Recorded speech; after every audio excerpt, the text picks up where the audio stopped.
Hi everyone, welcome back to Chinnus Taste Buds. ഇന്ന് ഞാനൊരു snack recipe ആയിട്ടാണ് വന്നിരിക്കുന്നത്. നമുക്ക് വീട്ടിൽ ഗസ്റ്റ് ഒക്കെ വരുമ്പോൾ വളരെ പെട്ടെന്ന് തന്നെ തയ്യാറാക്കി കൊടുക്കാവുന്നൊരു സ്നാക്ക് റെസിപ്പിയാണ്. അപ്പോൾ അതെങ്ങനെയാണ് തയ്യാറാക്കുന്നത് നോക്കാം. അതിനുവേണ്ടി ഞാനിവിടെ ഒരു 5 കോഴിമുട്ടയാണ് എടുത്തിട്ടുള്ളത്. ഇനി നമുക്ക് ഒരു മിക്സിയുടെ ജാറിലേക്ക് ഈ കോഴിമുട്ടകളൊന്ന് പൊട്ടിച്ച് ഒഴിച്ചു കൊടുക്കാം. ഞാനിവിടെ 5 കോഴിമുട്ടയും പൊട്ടിച്ച് ഒഴിച്ചിട്ടുണ്ട്. ഇതിലേക്ക് കുറച്ച് തേങ്ങാപ്പാലാണ് വേണ്ടത്. ഞാനിവിടെ ഒരു 3 ടേബിൾ സ്പൂൺ തേങ്ങ ചിരകി എടുത്തിട്ടുള്ളതാണ്. അപ്പോൾ അതിൽ വെള്ളം ചേർക്കാതെ നമുക്ക് കൈകൊണ്ട് തന്നെ പിഴിഞ്ഞെടുക്കണം. അങ്ങനെ നല്ല കട്ടി തേങ്ങാപ്പാൽ വേണം ഇതിലേക്ക് ചേർക്കാനായിട്ട്. അത് പ്രത്യേകം ശ്രദ്ധിക്കണം, വെള്ളം ഒട്ടും ചേർക്കരുത്. കൈകൊണ്ട് നന്നായിട്ടൊന്ന് ഞെരടിയെടുത്തതിന് ശേഷം അമർത്തി ഒന്ന് പിഴിഞ്ഞെടുക്കുക. കുറച്ച് മതി തേങ്ങാപ്പാൽ, ഒരുപാടൊന്നും വേണ്ട. ഈ ഒരു 3 ടേബിൾ സ്പൂൺ ചിരകിയ തേങ്ങയിൽ നിന്ന് കിട്ടുന്ന തേങ്ങാപ്പാൽ മാത്രം മതി. പാൽ പിഴിഞ്ഞതിന് ശേഷം ബാക്കിയുള്ള തേങ്ങ വേണമെങ്കിൽ നമുക്ക് കറികൾക്ക് എന്തിനെങ്കിലും ആണെങ്കിലും യൂസ് ചെയ്യാവുന്നതേ ഉള്ളൂ. ഇനി നമുക്കിതിലേക്കൊരു 2.5 ടേബിൾ സ്പൂൺ പാൽപ്പൊടി ചേർത്ത് കൊടുക്കാം. അപ്പോൾ നല്ലൊരു ടേസ്റ്റ് ആയിരിക്കുള്ളൂ. പിന്നെ ഇതിലേക്ക് മധുരത്തിന് ആവശ്യമുള്ള പഞ്ചസാര ചേർത്ത് കൊടുക്കാം. ഞാനിവിടെ ഒരു 4 ടേബിൾ സ്പൂൺ പഞ്ചസാര ചേർത്തിട്ടുണ്ട്. 4-5 ടേബിൾ സ്പൂൺ വരെ ചേർക്കാവുന്നതാണ്.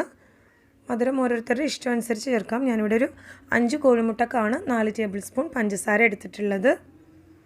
അപ്പോൾ കറക്റ്റ് അളവാണത്. ഇനി വേണമെങ്കിൽ 5 ടേബിൾ സ്പൂൺ പഞ്ചസാര വരെ ചേർക്കാം. പിന്നെ ഇതിലേക്ക് 1 ടീസ്പൂൺ ഏലക്ക പൊടി ചേർത്ത് കൊടുക്കാം. ഞാനിവിടെ ഏലക്കയും പഞ്ചസാരയും കൂടെ പൊടിച്ചെടുത്തിട്ടുള്ളതാണ്. അതില്ലെങ്കിൽ ഒരു 4 ഏലക്ക ഇതിലേക്ക് ചേർത്ത് കൊടുത്തിട്ട് നന്നായിട്ടൊന്ന് അരച്ചെടുക്കണം. നന്നായിട്ട് ഈ ഒരു പാകത്തിന് നമുക്ക് ബ്ലെൻഡ് ചെയ്ത് കിട്ടണം. ഇനി ഒരു സ്റ്റീൽ പാത്രത്തിലേക്ക് കുറച്ച് ഓയിൽ ഗ്രീസ് ചെയ്തെടുക്കുക. എന്നിട്ട് അതിലേക്ക് ഈ മിക്സ്ചർ അരിച്ച് ഒഴിക്കുക. അപ്പോൾ അരിച്ചൊഴിക്കുന്നതിന് മുമ്പ് ശ്രദ്ധിക്കണം, പാത്രത്തിൽ എണ്ണ ഗ്രീസ് ചെയ്തതിന് ശേഷം വേണം, എണ്ണ നന്നായിട്ട് സ്പ്രെഡ് ചെയ്തതിന് ശേഷം വേണം ഈ മിക്സ്ചർ ഒഴിച്ചു കൊടുക്കാനായിട്ട്. ഇപ്പോൾ ഏലക്കയുടെ തരികളൊക്കെ ഉണ്ടെങ്കിൽ പോകാൻ വേണ്ടിയാണ് ഇതൊന്ന് അരിച്ചെടുക്കുന്നത്. ഇനി ഇതിലേക്ക്, ഇത് ഓപ്ഷണലാണ്, ഞാനിവിടെ കുറച്ച് മാംഗോ എസൻസ് ചേർക്കുന്നുണ്ട്. കാര്യം മുട്ടയുടെ ടേസ്റ്റ് മിക്കവർക്കും അങ്ങനെ പിടിക്കാറില്ല. അപ്പോൾ അതുകൊണ്ട് കുറച്ച് എസൻസും കൂടെ ഒഴിക്കുകയാണെങ്കിൽ നല്ല ഒരു ഫ്ലേവറും കൂടെ കിട്ടും.